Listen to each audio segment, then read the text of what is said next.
Hello guys, and welcome back to my YouTube channel Shaem Tech BD. Today I will discuss how to fix Spectrum TV login error. I have a request, if you are new to channel, please subscribe and stay with us.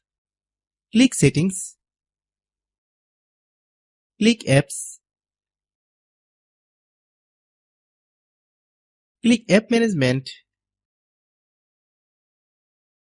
find Spectrum TV app, click Spectrum TV app, click Storage Use, click Clear Data. If you clear data, you need to log in your account again. Click OK. Click Back.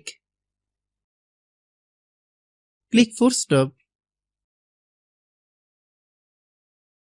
Then open Google Play Store.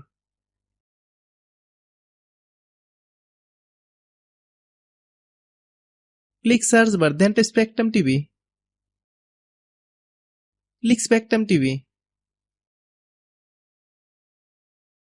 If you get any update, please update. Then log in your Spectrum TV account. If your problem is not resolved after following all the steps, then understand the server is down now. Hope you understand. I have a request, if you are new to channel, please subscribe and stay with us.